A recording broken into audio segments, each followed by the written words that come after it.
নবাব সিরাজউদ্দৌলা 1757 সালে 23শে জুন পলাশী যুদ্ধে পরাজিত হওয়ার পর এর পরের দিন 24শে জুন গভীর রাতে প্রাসাদ থেকে পালিয়ে যান আর গ্রেপ্তার হয়েছিলেন 2রা জুলাই। 24শে জুন থেকে 2রা জুলাই এই 9 দিনে নবাব সিরাজউদ্দৌলার জীবনে কি ঘটেছিল, কে বা তাকে ধরিয়ে দিয়েছিল মীর জাফরের কাছে? নবাব সিরাজউদ্দৌলার গ্রেপ্তারি ইতিহাস নিয়ে সাজানো হয়েছে আজকের পর্ব।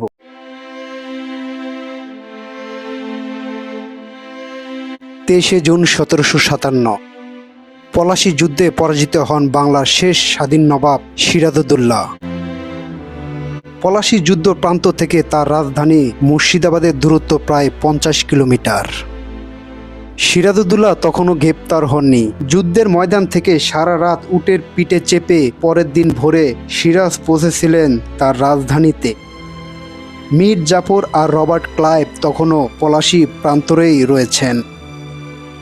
পরের দিন সকালে অর্থাৎ 24শে জুন রবার্ট ক্লাইভ মীর জাফরের কাছে একটি চিরকুট পাঠান।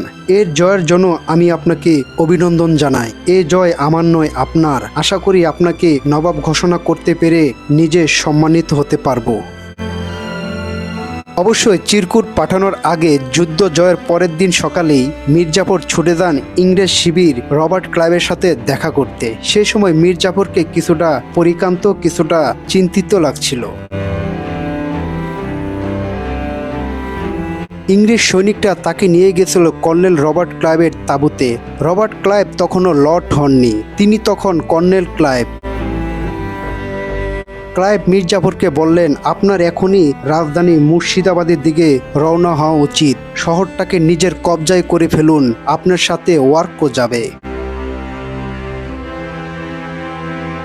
এই কথা শুনে মীর জাফর ততক্ষণা মুর্শিদাবাদের দিকে রওনা হন। কর্নেল ওয়ার্ক নিজেও সেনাদেরকে নিয়ে পিছে পিছে চলতে লাগে। সিরাজ যে পথ এক রাতের মধ্যে পার হয়েছিল, সেই 50 মাইল পার হতে মীর জাফর ও তার সঙ্গীদের লেগে যায় 3 দিন।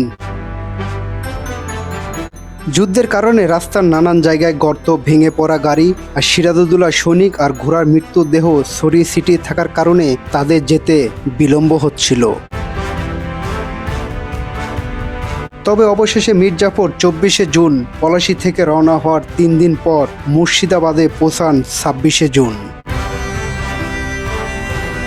27শে জুন মুর্শিদাবাদে পৌঁছানোর কথা ছিল রবার্ট ক্লাইভের, কিন্তু জগৎ সেন তাকে বলেছিলেন মুর্শিদাবাদে ক্লাইভকে হত্যার পরিকল্পনা করা হচ্ছে, তাই ক্লাইভ সেজন্য আরও 2 দিন পর অর্থাৎ 29শে জুন শহরে পৌঁছান।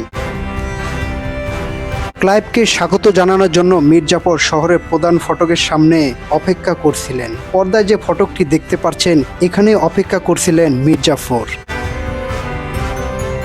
এরপর মীর জাফর ও ক্লাইভ দুজনে একসঙ্গে শহরে প্রবেশ করেন, রাজদরবারে প্রবেশ করেন। রবার্ট ক্লাইভ মীর জাফরকে সসম্মানে বসিয়ে নতুন নবাবকে প্রথম স্যালুট করেন। এরপর তিনি ঘোষণা করেন, ইস্ট ইন্ডিয়া কোম্পানি মীর জাফরের শাসনে কোনো রকম হস্তক্ষেপ করবেন না, শুধু নিজেদের ব্যবসার দিকেই নজর থাকবে তাদের। কিন্তু এই ঘটনার পর 190 বছর ভারতকে একক ছত্র রাজত্ব চালিয়েছেন ইংরেজরা, তা কারো অজানা নয়। ওইদিকে মীর জাফর মসনদে বসার সঙ্গে সঙ্গেই সিরাজউদ্দৌলা গ্রেপ্তার হননি। তবে সিরাজউদ্দৌলা পলাশী প্রান্ত থেকে রাজদরবারে যতক্ষণে এসে পৌঁছায় ততক্ষণ সব শেষ হয়ে যায়। রাজত্ব চলে যায় মীর জাফরের কবজায়, যে কারণে সিরাজ পালাতে বাধ্য হয়। রাজ্য দখলের পর নবাব সিরাজউদ্দৌলার সম্পত্তি ভাগাভাগি নিয়ে লর্ড ক্লাইভ ও মীর জাফর ও তার ছেলে মিরান যখন ব্যস্ত হয়ে পড়ে, ঠিক তখনই গভীর রাতে জীবন বাঁচাতে এই প্রাসাদ থেকে পালিয়ে যায় নবাব সিরাজউদ্দৌলা। এরপর পালিয়ে যাওয়া সিরাজকে ধরার জন্য মীর জাফরের ছেলে ও তার বাহিনী গোটা বাংলা খুঁজে বেড়াতে থাকেন। সিরাজউদ্দৌলা সাধারণ মানুষের বেশে প্রাসাদ থেকে বেরিয়ে যান।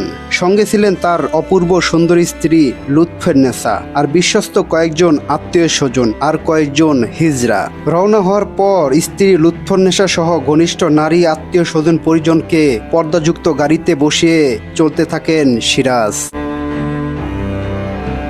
সে সময় আজকের মতন ফেসবুক বা টেলিভিশন না থাকায় নবাব সিরাজউদ্দৌলাকে সচক্ষে না দেখায় কেউ তখন চিনতে পারে না। এতে পালিয়ে যেতে সুবিধা হয় সিরাজের। সিরাজউদ্দৌলা মুর্শিদাবাদ থেকে ভগবানগোলায় গিয়েছিলেন। দিন দুয়েক পর বেশ পোশাক পরিবর্তন করে ভাগী নদীর মধ্য দিয়ে নৌকায় করে পৌঁছান রাজমহলের একটি কাছাকাছি একটি এলাকায়। এই সময় তিনি 3 দিন ধরে না খাওয়া অবস্থায় ছিলেন সিরাজ ও তার স্ত্রী সঙ্গীরা। তাই একটু বিরতি নিয়ে পথে খিচুড়ি রান্না করা হয়। যে এলাকায় খিচুড়ি রান্না করা হচ্ছিল এই এলাকায় শাহদানা নামে একটি ফকির থাকতেন। তিনি নবাব সিরাজউদ্দৌলাকে আগে থেকেই চিনতেন। এই ফকির সিরাজ ও তার স্ত্রী সঙ্গী সাথীদেরকে দেখতে পাওয়ার সঙ্গে সঙ্গে মীর জাফরের কাছে গোপনে খবর দিয়ে দেন। মীর জাফর ও তার ছেলে মিরানের কাছে এই খবরটি ছিল আকাশের চাঁদ হাতে পাওয়ার মতো। দিন রাত এক করে গোটা বাংলায় যার খোঁজ চলছে সেই সিরাজ এত কাছে রয়েছে মনে মনে ভাবছিলেন মিরান। খবর পাওয়ার পর মীর জাফরের জামাই মীর কাসেম সৈনিকদের সঙ্গে করে নদী পার করে ঘিরে ফেলা হয় গোটা এলাকা। গ্রেপ্তার হন বাংলার শেষ স্বাধীন নবাব সিরাজউদ্দৌলা। দিনটি ছিল 1757 সালে 2রা জুলাই, অর্থাৎ পলাশী যুদ্ধের শেষ হওয়ার মাত্র 9 দিনের মাথায় গ্রেপ্তার হন সিরাজ। গ্রেপ্তার হওয়ার পর ওই দিনই সিরাজউদ্দৌলাকে নিয়ে আসা হয় মুর্শিদাবাদে। রবার্ট ক্লাইভ তখনও সেখানে ছিলেন। সিরাজউদ্দৌলাকে নিয়ে শহরে আসার আগেই ক্লাইভ ফোর্ট উইলিয়াম কোম্পানির সদর দপ্তরে একটি চিঠি পাঠিয়ে দিয়েছিলেন।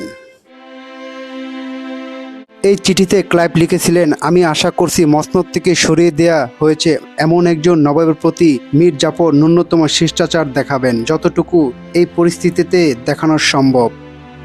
রবার্ট ক্লাইভের এই চিঠি থেকে বোঝা যায় গ্রেপ্তারের পর নবাব সিরাজউদ্দৌলার সাথে কতটা অমানবিক ও বর্বরতার আচরণ করেছিলেন মীর জাফরের 17 বছর বয়সে ছেলে মিরান।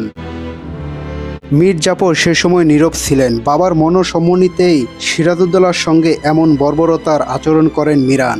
বর্বরতার সীমাটা এতটাই কঠিন ছিল যে রবার্ট ক্লাইভও অবাক হয়ে যায়। এই চিঠি পাঠানোর 2 দিন পর অর্থাৎ 4 জুলাই আরেকটি চিঠি লিখেছিলেন রবার্ট ক্লাইভ। সেখানে লিখেছিলেন, সিরাজউদ্দৌলা এই পৃথিবীতে আর নেই।